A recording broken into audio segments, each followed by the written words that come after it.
And now, without further ado, it is my great pleasure to welcome our keynote and get us into these conversations.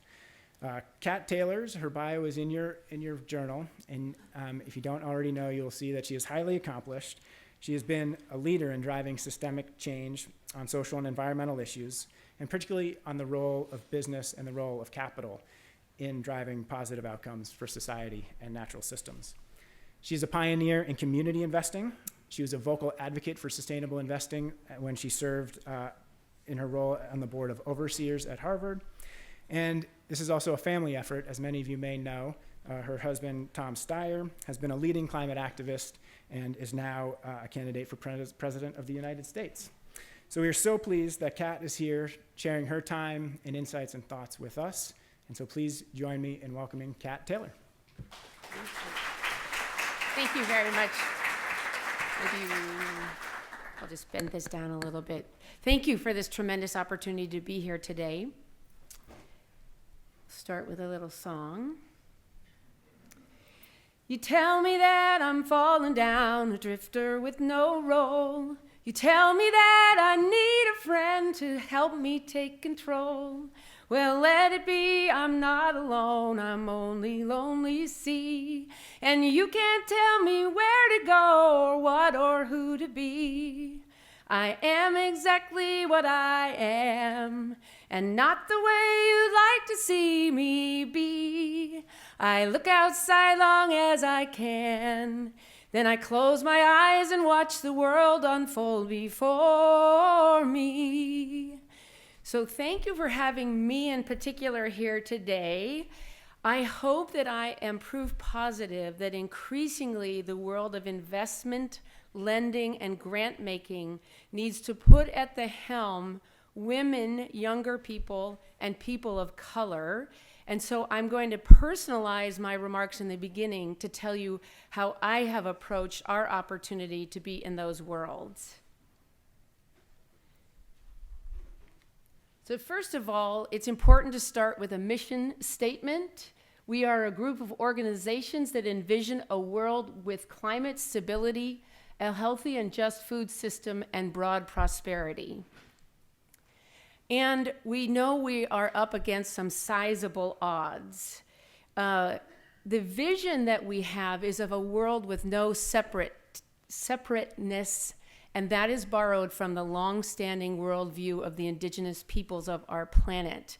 And I include among those in the United States context all people of color, African American, Latino, Latinas, Indigenous, Native Americans, and others who bring that indigenous worldview with them to our country. It seems important to me that no man is an island. That's a Western Civ reference to a John Donne poem, separate unto himself, and no woman is either. When we have suffering in the world, it affects all of us, and so we lead from the heart. Another Western Civ reference is the Little Prince, who says, and now here's my secret, a very simple secret, it is only with the heart that one can see rightly. What is essential is invisible to the eye. My own personal trajectory in this begins in the American Civil Rights Movement, and I was uncertain of how a white middle-class girl from the West Coast would ever get involved in something that I considered so important to writing the origins of our country, which, as we know, begin in slavery, native genocide, less than personhood for women, and the persecution of immigrants and refugees. How on earth could I, with credibility and authenticity, weigh in? Well, it happened when Martin Luther King uttered in the famous speech to the garbage workers' strike, "If we don't control the power of our spending, all of the civil rights so hard fought and won will come to mean nothing." So I took off early on into a financial career.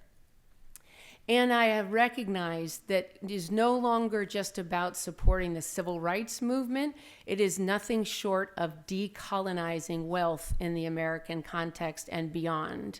I highly recommend Edgar Villanueva's book called The Same, and I'll be talking about that later. As we know, the American dream game is not fair or equal for everybody. There is quite a lot of obstacle and past repression in the way of many. But we also know that from whence cometh our help are those people who have been the longest in struggle, the most long-standing cultures of our world, those with an outsider's perspective and the resiliency to last to see it come to fruition. And it's going to be messy but meaningful. I'll just delve into Harvard a little bit here. This is the famous Lucy and Ethel trying to get the chocolates in the chocolate box. Well, I tried with soft power at Harvard University in my 6 years of tenure as a Board of Overseers member to galvanize students, faculty, or join their movements, really, galvanize my fellow board members to insist that Harvard consider adopting ethical investment principles. It was immediately conflated with the divestment movement from fossil fuels, which I heartily embrace, but I honestly think Harvard, the corporation at Harvard, must adopt ethical investment principles across the board, as should we all. Harvard is too much of a leader in the world not to do that, but I failed. I, honest to God, failed, and it has had some reverberations that are helpful in the international press, but I wasn't able to bring a single person along with me in that struggle to get the corporation to see that point of view. So this will be an experimental journey for us all, and we began, Tom and I, looking at change from a systems standpoint. I don't have any focus. I can't separate anything from anything else. And Tom is very single-minded. So we settled on 3 massive systems that have high overlap and interdependencies. That of good food, good money, and good energy are kindergarten names for them. And we developed operating entities at the heart of these systems because we didn't think we could get the insights of real actors unless we were one. So most significantly, we founded a Beneficial State Bank at the heart of the money system, followed on by Radical Impact Partners, which is a venture fund. Tom developed political organizations because at root of the climate challenge is the political will, not the business or scientific knowledge. And we established a working lands ranch learning laboratory around regenerative agriculture. We have allies in it all on the research side. And we work in coalition with many organizations. I'm not going to talk a lot about Next Gen America today, but it is the largest youth organizing voter effort in American history. If we don't get people to the polls, we will not overcome the corporate stranglehold. If we do, we win. And the bank is a recognition that banking is the first and most powerful form of crowdfunding, not that a single deposit funds a single loan, but all deposits fund a lending practice, and it's ours to direct. So all of us depositors and the multiple stakeholders of banking can insist on a constructive lending practice, and through that practice, we can change the banking system for good. It's only together that we can do any of these things. And I would suggest in the banking sense, we have to do it but quick, because the largest banks in the world now have over half their balance sheet in trading assets for their own account, financing all the things that are causing us the most problems in the world. So we can change the banking system for good, but we've also got to change the venture model. It has been funding the wrong things through the wrong people in the wrong amounts for too long, and it's the largest growing financial service sector in the economy. We take a systems approach to that as well, and at the heart of it is putting more and different people in charge. The venture fund managers need to be people of color increasingly, and certainly the entrepreneurs need to be, and women as well. At Tomcat Ranch, we are a learning laboratory. Our mission is to provide healthy food on working lands in a way that regenerates the planet and inspires others to action. This is intended to create co-benefits across a broad number of verticals. It's not just about regenerative ag. Soils are our largest carbon sink, and regenerative ag can put that carbon that's causing us problems in the air and the oceans back into durable soil carbon.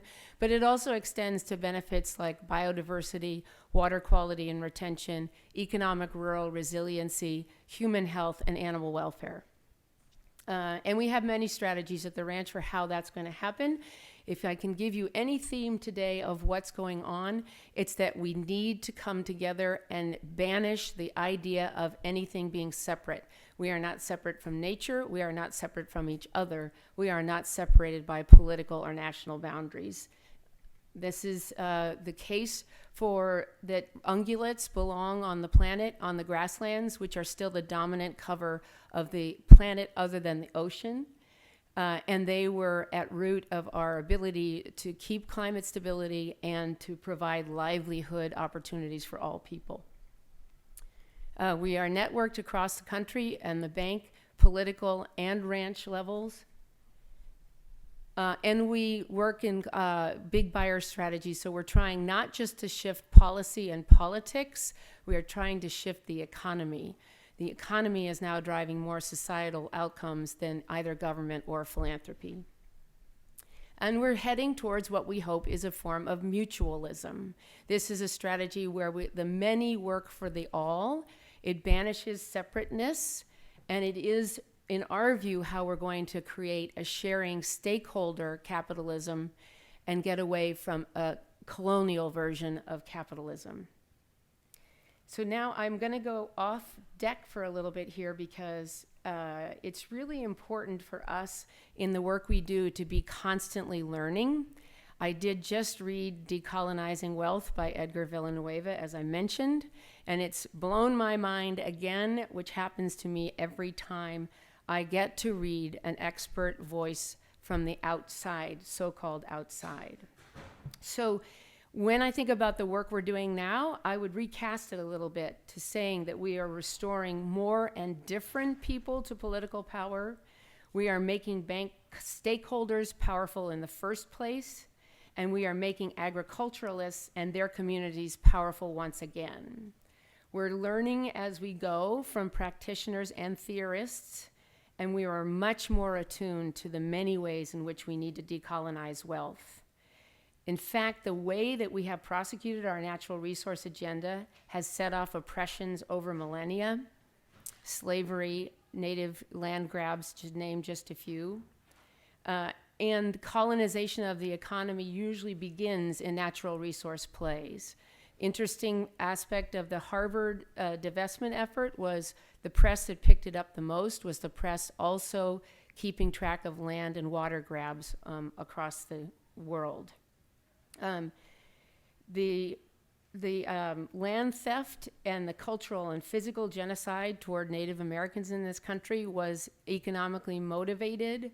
Slavery was, of course, a system of mass forced free labor and terrorism to keep it in place.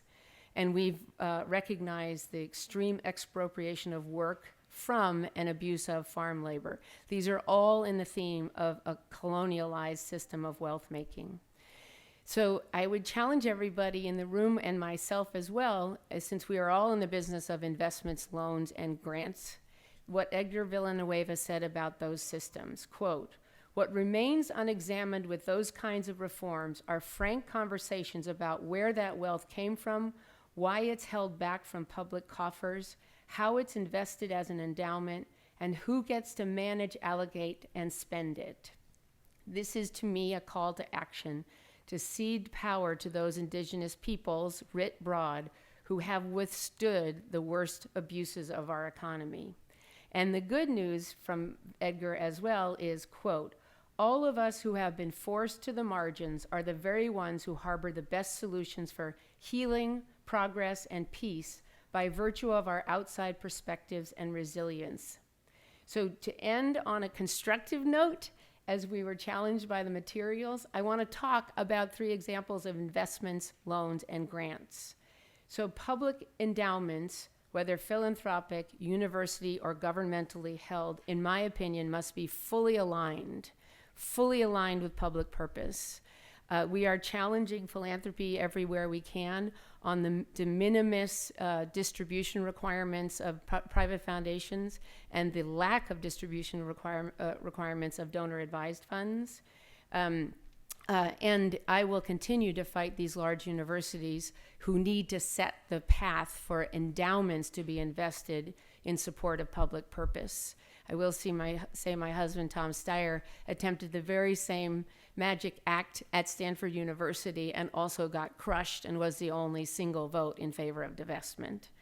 There are some stunning opportunities coming up for us to align investment in constructive ways, the invest part of Divest Invest, and I call your attention to opportunity zones. I'm sure you know about them. It's actually one of the biggest tax boondoggles I've ever witnessed, but we have to get behind it to use it in positive ways because it's not going away anytime soon. It is the ability to defer or completely defray any tax consequences of long-term capital gains when invested for 10 years. So it's an extremely strong tax benefit, and it should be drawing us into mutual efforts to raise massive funds in these opportunity zones away from conventionally invested endowments into something that's a pretty sure guaranteed return. If you think about investing those kinds of funds in affordable housing, which we desperately need in this state, with such a gross mismatch of supply and demand, I'd argue that would be one of the best investments in an endowment portfolio and would yield real positive benefit in the form of, say, a $20 billion fund is estimated to be able to construct about 200,000 new units of true affordable housing.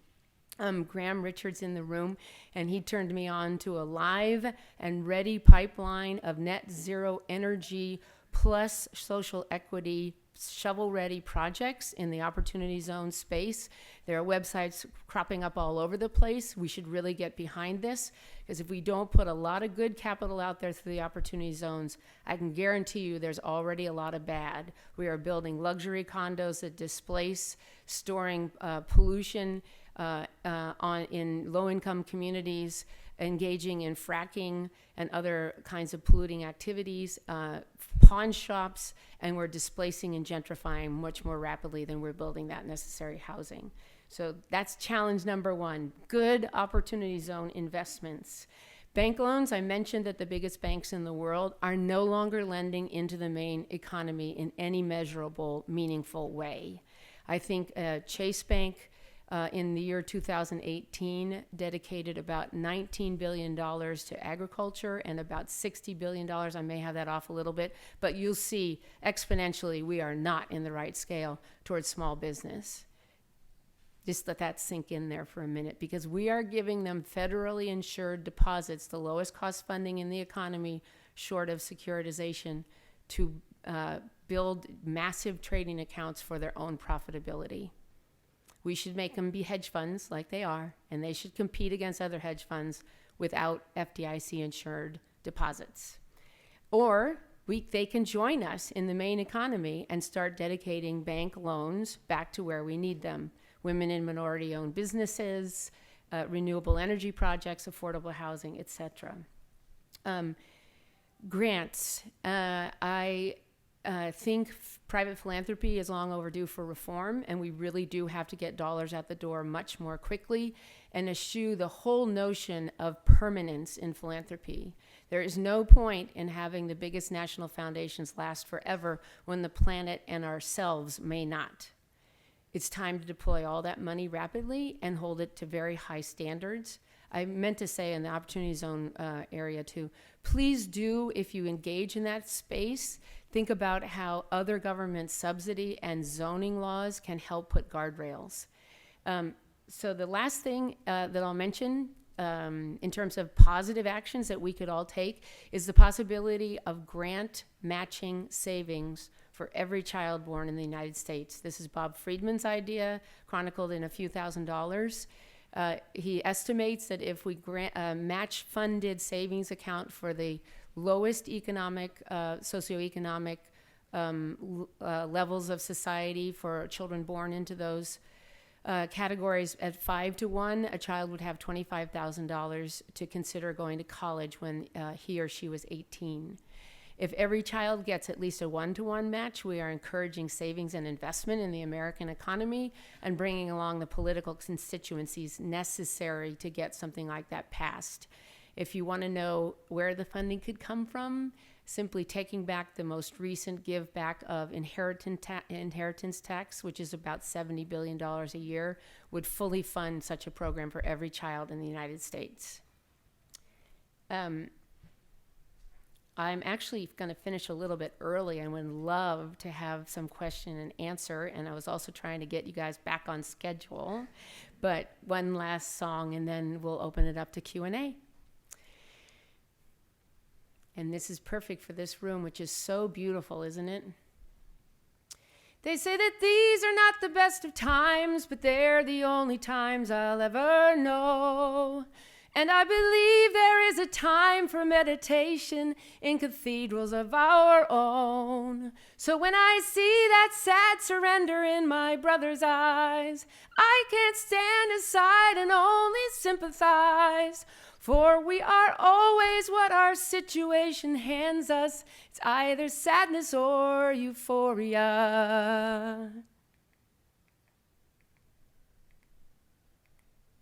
Thank you.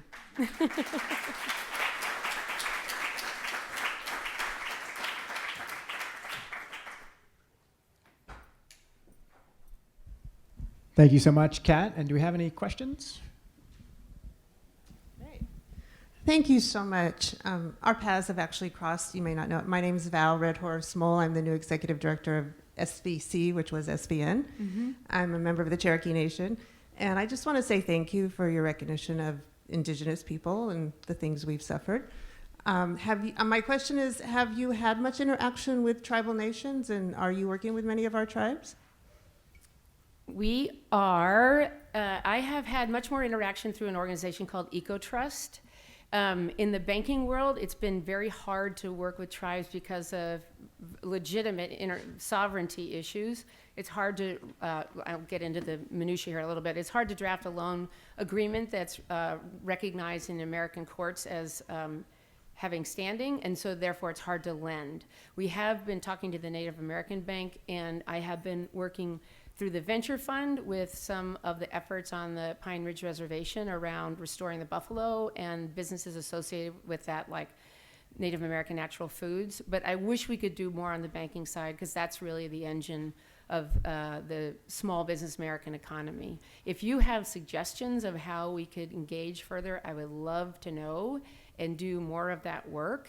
I guess I'll leave it at that, but okay. Sure.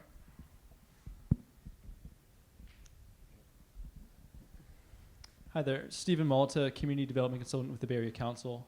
I'm curious in relation to your VC arm, Radical Impact Partners. You mentioned the main theme today of opportunity zones, and I'm curious on the business side if you're looking at participating there and where you're seeing that market. I know it's been delayed. And then on the distribution requirements you mentioned for DAFs. Yep. We just went through that with the Opportunity Zone Marketplace, or, nationally looking at impact measurement and reporting requirements. And there may be lessons to kind of transfer there. It's just been a recent conversation of how to encourage market participation Sure. while looking at reporting. Yeah. Yep. So the DAFs and so at Radical Impact Partners, we have not yet stood up an Opportunity Zone Fund. One of the troublesome aspects of the legislation is there's no reporting or transparency, so we're not even aware of all of them going on around us. When I look at cranes up in Oakland, I have no idea if that's got Opportunity Zone capital in it. I think we decided that rather than start a little one on our own, we would try to galvanize an effort in California around housing, because it's such a severe crisis, and we have so much wealth here. I mean, another problem with the legislation is it's only eligible for long-term capital gains, and long-term capital gains tend to be held by very wealthy interests and financial first and only interests. That's how they got them in the first place. So it's hard to understand how that kind of capital would suddenly turn towards public benefit as one of their mandates. But I think if we use tax increment finance, zoning, community benefit statutes, conformity at the state level, we might be able to reinstill some guardrails on that. But what we've decided to do parallel to that, parallel to me writing nasty op-eds about the dangers of Opportunity Zone finance, we're actually quite willing to go lead a charge to raise this housing fund to show what good capital could do in that regard. The donor advised funds is actually an overlapping issue for me, because The problem we see with donor advised funds, once again, there's no reporting, very little transparency. The host organizations have an obligation to report on the underlying funds in the aggregate, but the funds themselves don't have requirements to divulge what kind of flow the account has generated, not just beginning and ending balance, but what was the activity within the fund. Where is that money going? There's actually an ability for donor advised funds to put money into political speech, and in particular hate groups. There's no requirement to spend down over any period of time. There are DAFs that are very well used for endowments, and we don't want to sort of throw the babies out with the bathwater, but it occurs to us that in this time of extreme crisis across the planet, we cannot sideline charitable assets. So we're taking more of the stick approach a little bit, but adding a carrot approach. So your question was about whether, how to sort of entice DAFs out and what the OZ opportunity is for them. First, we are sponsoring a bill with Buffy Wicks, Assemblywoman Buffy Wicks, to require reporting and transparency with a threshold amount likely, so not to inflict high administrative burden on the smaller hosts in the system, but we certainly should know a lot more about what the donor advised funds are doing at the individual fund level and the churn within them. We can still maintain anonymity in doing that. They can be coded instead of named, but these are massive and increasingly growing funds, capital flows, if you will. There's an estimated $110 billion in donor advised funds now, and they're the most rapidly created charitable vehicle that have the least constraints on them, and any kind of asset can be delivered to them. Fidelity Charitable Trust is now the largest nonprofit in the country, which is kind of breathtaking.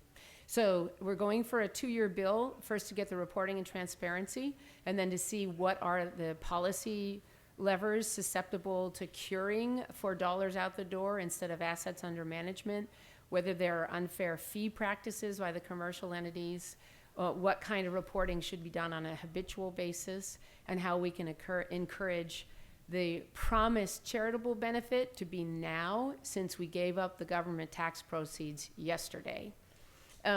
The carrot part of it all is we're establishing a community of best practice. I hope that the $20 billion Opportunity Zone Fund does attract a lot of donor advised fund capital, and we can put that as an example of good capital before bad. But I think we just cannot have kinetic energy in the philanthropy system that we never see the benefit of. It also perpetuates concentrations of power, because these donor advised funds can be passed from generation to generation. So if you have $100 million donor advised funds, you probably have a lot of influence over a lot of institutions where we should have more equitable access. I hope I answered your questions. Okay, thank you.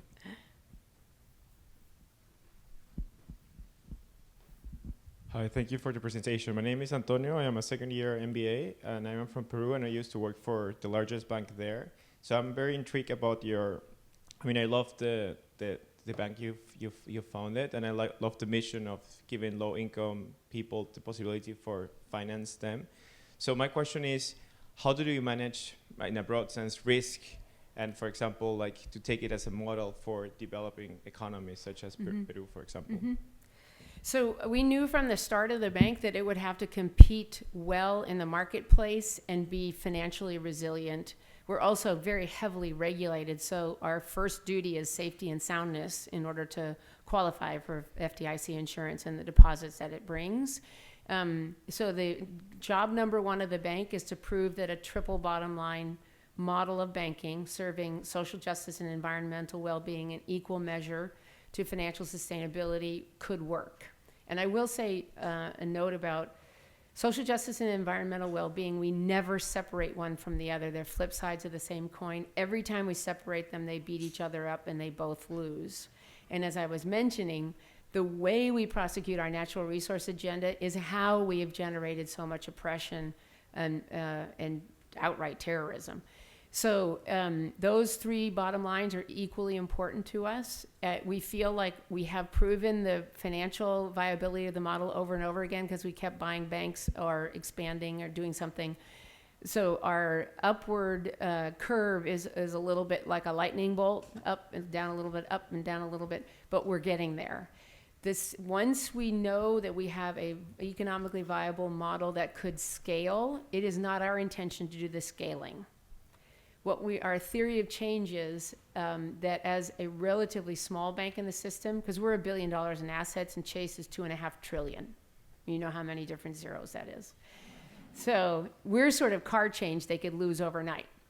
But every military expert knew that David would beat Goliath, and we're the David. So we're the little agile bank that can demonstrate and de-risk a new way of banking. So that the regional banks can take that up and compete for market share of deposit equity and human capital based on our model. And they're going to take that market share off the biggest banks in the system, whom I don't mean to vilify anybody who works for the biggest banks. I never do.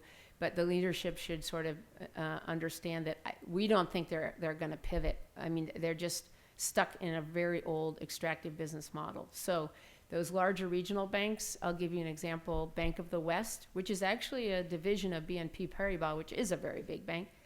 Bank of the West operates in 29 states. If you've looked at their marketing lately, they sound a lot like us. They're aligning their lending practice with the values of their stakeholders, and they're withdrawing from lending that their stakeholders would find objectionable, like fossil fuels, private prisons, et cetera, human rights violators, et cetera. And they are a big-scaled bank. They are quite successful. This is very positive sign for us. We actually think it is a way more resilient model to win in the marketplace. There's an association of international banks called the Global Alliance for Banking on Values. 46 banks, all practicing the kind of banking that we do. Some of them are quite a bit bigger than us, like Triodos and GLS Bank and Bracht Bank. They have been tracking their returns vis-a-vis the conventional banks since 2007, so through the worst economic cycle that I've known. And their returns have been 8 to 10% return on equity, steady, just steady, right on through the cycle. If you look at the biggest banks in the system, their returns, they're magnificently profitable, but they have an enormous amount of volatility, which I would argue is not the way any of us would run our piggy banks, and it isn't the way we should run the American economy. So I hope that you might let your bank know about the GABV, the Global Alliance for Banking on Values, because there's a lot of professional support and camaraderie there too. Great. We probably have time for one more.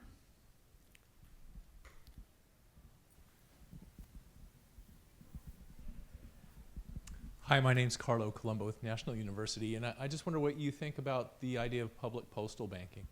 Oh, so we are up to our eyebrows in public banking in general. The world has been clamoring for public banking since Benjamin Franklin. The United States. And we have a longstanding one in North Dakota. It was founded, I think, in 1910, and it has been very successful.